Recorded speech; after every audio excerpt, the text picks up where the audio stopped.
I finally have both the Insta360 Luna Ultra and the DJI Pocket 4 Pro in hand. Since I'm not a professional camera reviewer, I simply went outside near my home and found a random spot to run some real-world tests. Another advantage of the DJI Pocket 4 Pro is its wireless remote controller. It allows you to start and stop recording, control the gimbal, and adjust camera settings from a distance, making it much more convenient for solo filming, vlogging, and capturing creative shots without touching the camera. For this test, I focused mainly on the telephoto macro capabilities of both cameras. Both were set to 4K at 30 frames per second, and I left every other setting at its default. I also used the 8.1 times focal length on both cameras, which is essentially a crop from their 3 times telephoto lenses. This telephoto lens is one of the biggest upgrades on these dual camera gimbal cameras, and it's probably the feature most people care about when buying one. The footage you're seeing was recorded on an iPhone 17 Pro Max using the stock camera app. Looking at the camera screens, the DJI Pocket 4 Pro appears noticeably darker. Since it was a bright, sunny day, I don't think that's an accurate representation. In real life, the scene actually looked somewhere between the two cameras, although it leaned slightly closer to the Luna Ultra. You can use that as a reference. After importing the footage to my computer, I noticed that the Luna Ultra's video wasn't nearly as bright as it appeared on its display. The final footage actually looked very good. To be honest, the telephoto macro performance of both cameras exceeded my expectations. I didn't expect either of them to produce such sharp and detailed images. However, I noticed that the Pocket 4 Pro occasionally lost focus for no obvious reason. It quickly regained focus at first, but as the wind became stronger and the leaves started moving more aggressively, it lost focus again and never managed to lock back onto the subject. The Luna Ultra, on the other hand, maintained focus extremely well. That was something I didn't expect. It stayed locked on the subject throughout the entire test without losing focus even once. Even when I was focusing on very small leaves, it tracked them perfectly. That was genuinely impressive. The results were excellent on both cameras. When it comes to telephoto macro image quality, I'd say they're essentially on the same level. The biggest difference is their color science, and which one you prefer will come down to personal taste. However, in terms of the autofocus algorithm, I think the Luna Ultra has the advantage. As you saw in the leaf test, it maintained focus consistently from start to finish, and that's something clearly visible in the footage. I personally prefer the Insta360 Luna Ultra because it looks more balanced overall. One advantage of the DJI Pocket 4 Pro is that its lens cover is removable. If it gets damaged, you can simply replace it. With the Luna Ultra, if the lens cover is damaged, you'll likely have to send the camera back for repair. When it comes to handling, the Luna Ultra feels more comfortable in my hand because of its sliding lens protector. It gives the camera a thicker, more solid grip.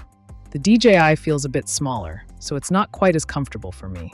I also really like the slide to shoot feature. Simply slide the cover down and the camera powers on automatically. Both cameras boot up at about the same speed.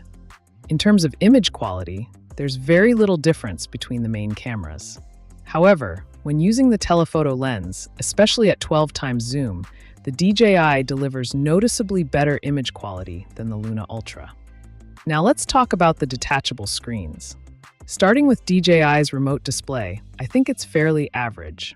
Aside from having better wireless transmission quality than the Luna's screen, I actually prefer the Luna's detachable display in almost every other way. The first advantage is portability. With the DJI, you have to carry an additional screen and another charger because it uses a separate charging dock instead of charging directly from the camera. When I first got the display, I wondered why DJI didn't simply add charging contacts to the back so it could attach directly to the camera and charge automatically. That would have eliminated the need for a separate charger. It would also let people standing behind the camera see your framing while you're shooting, but DJI didn't implement that. Some people say the Luna's detachable screen is easy to disconnect, or that the image quality drops when you're far away from the camera. Personally, that doesn't bother me, because I mainly use it for framing and adjusting settings. Through the Luna's display, you can perform virtually every camera function without touching the camera itself. The DJI remote display is much more limited. You can't perform detailed operations like changing video resolution, switching filters, or changing color profiles directly from the screen.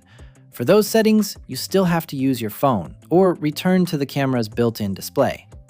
Overall, I think the Luna's display offers a better user experience. It also has a built-in microphone, so when you're filming from a distance, you can record audio directly through the display without carrying an extra wireless microphone. As for dynamic range, both the DJI Pocket 4 and Pocket 4 Pro preserve highlight detail noticeably better than the Luna Ultra. The Pocket 4 Pro's main camera offers around 11 stops of dynamic range, giving it better highlight recovery and grading flexibility.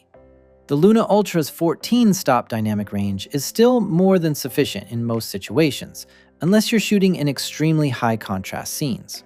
However, DJI's D-Log2 profile is only available on the main camera. Once D-Log2 is enabled, you can't zoom or switch to the telephoto lens.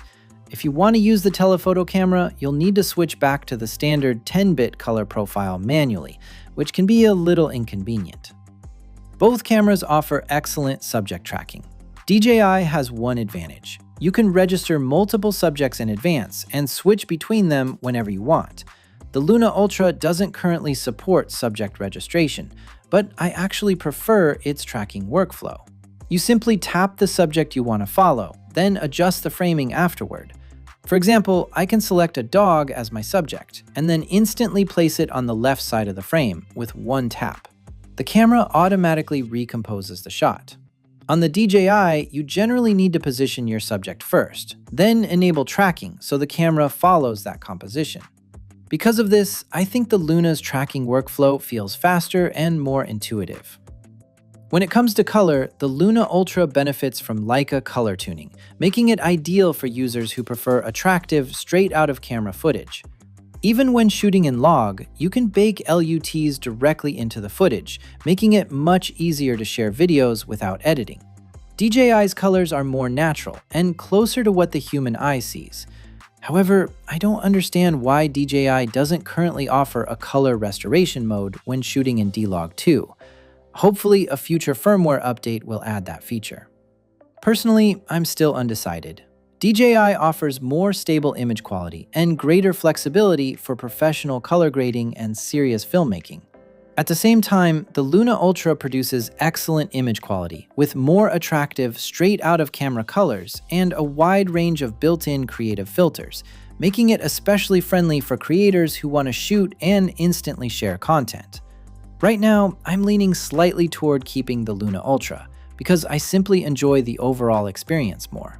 The detachable screen has a few flaws, but none of them are major issues for me. I also love the sliding lens protector because it makes carrying the camera much more convenient. I never have to worry about scratching the lens while it's in my pocket. The DJI, on the other hand, has a wider folded shape that's slightly harder to carry comfortably. Since it doesn't include complete lens protection, I'd probably recommend buying a third-party protective case before putting it in your pocket regularly. Another area where the Luna stands out is the shooting experience itself, especially photography. The shutter sound and capture animation make taking photos feel much more satisfying and enjoyable. Its biggest weakness is Ultra HDR photo mode. After taking a shot, you have to wait about 3 or 4 seconds before you can use the camera again. During that time, no other operations are available. DJI's Ultra HDR mode also supports zoom levels up to 9 times, while the Luna Ultra only supports 1 times and 3 times. If you're someone who enjoys experimenting with new, creative features, I think the Luna Ultra is the more exciting camera. Its modular design, detachable display, panoramic photography, 200 megapixel ultra-wide composite photos, and built-in cinematic aspect ratios like 2.35:1 and 1:1 make it much more versatile and fun to use. That said, DJI is a more mature platform. Its overall stability is better, making it the stronger choice for serious content creation and professional work. If your priority is professional production and post-processing, I'd recommend the DJI Pocket 4 Pro. If you prefer beautiful, straight-out-of-camera footage, instant sharing, and a more creative shooting experience, the Insta360 Luna Ultra may be the better choice. Ultimately, the right camera depends on your shooting style and personal preferences. One final point. With the current firmware, I think the Luna Ultra provides a smoother zoom transition when switching between lenses. On the DJI, there's still a noticeable jump in framing, along with visible changes in color temperature during lens switching. So, which one would you choose? The DJI Pocket 4 Pro or the Insta360 Luna Ultra?